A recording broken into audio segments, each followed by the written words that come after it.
Have you ever noticed that the middle of a painting often looks nothing like the finished piece? The colors seem all wrong, the details aren't there yet, and if you judge the painting too soon, you might assume the artist had made a mistake. But the middle doesn't look like the ending, and the same is often true of the circumstances we are walking through with God. I want to take a moment to welcome you, friend. On this channel, we celebrate creative souls, sensitive hearts, and God's truth. And I want to thank you for coming along with me on this little journey. So as I painted this daisy, I was reminded of how often we struggle during the messy middle of a situation. Maybe it's a health challenge or a strained relationship, or a season of waiting, a financial struggle, or just simply not knowing what is going to happen next. We can see where we've been, but we can't yet see where God is taking us. This daisy is a perfect example. Even though I wanted the daisy to be white, you will see I didn't start with white paint. I began by painting many of the shadow areas purple. The underpainting of the daisy is purple, knowing that I would layer lighter colors on top and top it off with bright white on the petals of the daisy. If someone had looked at the painting in those early stages, they might have wondered what I was doing. It didn't look like a white daisy at all. Just as the artist knows where their painting is going, even when the painting doesn't yet reveal it, God knows what He is doing behind the scenes of your challenging relationship or your challenging financial circumstance. Maybe you're in the middle of a very trying job or stalled business growth. Maybe your health is having a crisis, or you might be grieving over a recent loss. So what do we do when we're in the messy middle? When colors seem all wrong and the picture doesn't make any sense and we can't yet see what God is creating? Well, keep listening all the way to the end to hear all 5 important things we can do while we are seeing and feeling the mess all around us. But before I cover these 5 things, I just wanted to share with you an experience from my own life. Several years back, my husband had pneumonia and his oxygen levels were dropping. We had to take him to the hospital on Christmas Eve. They were not able to get his oxygen up enough with just the tools that they had available, so they ended up putting him on a ventilator. On Christmas Day, they ended up telling me that he was in very serious condition, critical condition, and that if he had family that might want to see him, I'd better call them and have them come. So I did that, and of course, I was really struggling, not knowing if my husband was going to survive. That was the first part of this crisis. Then things unfolded, and over the next 3 weeks, he eventually started to get better. And on week number 4, they were able to take him off the ventilator. But his brain, they weren't sure if he was going to wake up okay because he had been on so many sedating drugs this whole time.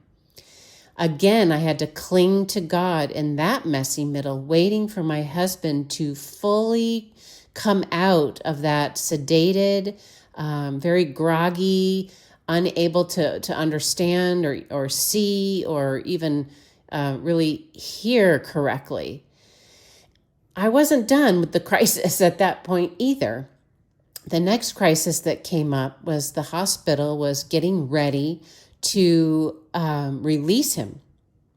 Well, they had to release him to a very special trach weaning facility that was extremely expensive. And we were on a co-op plan at the time. We didn't have typical health insurance. We had a co-op medical bills sharing plan. And the rehab facility said they would not accept my husband with that plan. So we had to come up with a $90,000 down payment. Well, I didn't have it. So I just had to trust God and talk to all the people there at the hospital to find out what some other options might be. Well, long story short, God worked it out by steering me through a very complicated series of things I had to do to secure some health insurance for my husband so we could actually get him out of the hospital and get him into rehab. So I wanted to tell you that story because throughout that whole entire time, I had no idea how each situation was going to conclude. And I must confess that even though I clung to the Lord and I never, ever got upset with the Lord, there were times where I really did not know. And I wasn't sure if I was even hearing him correctly when I would ask him, Lord, what do I do about this? How do I handle this? I was just doing my best to find the next faithful step. Well, now I'd like to go ahead and list those 5 things that you can do when you're in your messy middle. So the first thing is, remember that not seeing is not the same thing as God not working. He is working. Just because you can't see progress doesn't mean nothing is happening. Some of God's most important work takes place beneath the surface, in places we cannot yet see. The roots of a plant, for example, grow underground long before the flowers appear. Isaiah 64:4 reminds us, God acts on behalf of those who wait for him. Number 2, focus on that next faithful step.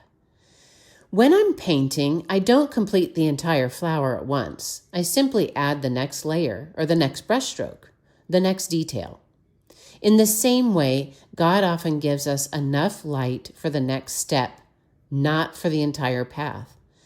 Ask yourself, what is the next faithful thing God is asking me to do today? Psalm 119:105 says, Your word is a lamp to my feet and a light to my path. Notice it doesn't say a floodlight for the entire journey, just enough light for the next step. Number 3, refuse to let today's appearance become tomorrow's conclusion. A half-finished painting can look disappointing if we assume that it is finished. In the same way, don't assume that today's circumstances tell the whole story. God is still writing the story. He's still painting the picture. As Paul wrote in Philippians 1:6, He who began a good work in you will carry it on to completion. Number 4, keep bringing your honest feelings to God. Trusting God doesn't mean pretending everything is okay. The Psalms are filled with people who were confused, grieving, afraid, and weary. God invites us to bring our whole heart to him, even when we don't understand what he is doing. Psalm 62:8 says, Pour out your hearts to him, for God is our refuge. Okay, number 5, remember the character of the artist, our creator, God. When I don't understand God's plan, I can still trust his character. The same God who is loving, faithful, wise, compassionate, and good in the beginning is still loving, faithful, wise, compassionate, and good in the messy middle. Lamentations 3:22-23 reminds us that his mercies are new every morning and that his faithfulness is great. Here's another verse. Psalm 145:8-9 promises us that the Lord is gracious and compassionate, slow to anger and rich in love. And perhaps that's what we need the most when we're in the messy middle. Not a detailed explanation of what God is doing, but a deeper confidence in who he is.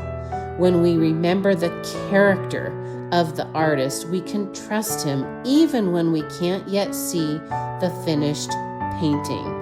So if you find yourself in a messy middle today, don't judge the painting before the artist is finished. What looks confusing today will make perfect sense someday. What feels unfinished today is still in God's hands. He is shaping and molding what is happening to bring about the very best outcome for you and for His glory. And what seems like a mistake may simply be one more layer in the beautiful work He is creating. Again, Philippians 1:6 reminds us of this promise. He who began a good work in you will carry it on to completion until the day of Christ Jesus. God finishes what He starts. I sure would appreciate it if you would click the like button, subscribe to my channel, and hit the little bell to be notified of future videos. And if you're feeling brave, leave me a comment. Tell me something that you might have gleaned from this video. Until next time, remember, your creativity has purpose, your sensitivity is a gift, and your life matters. Thanks for watching.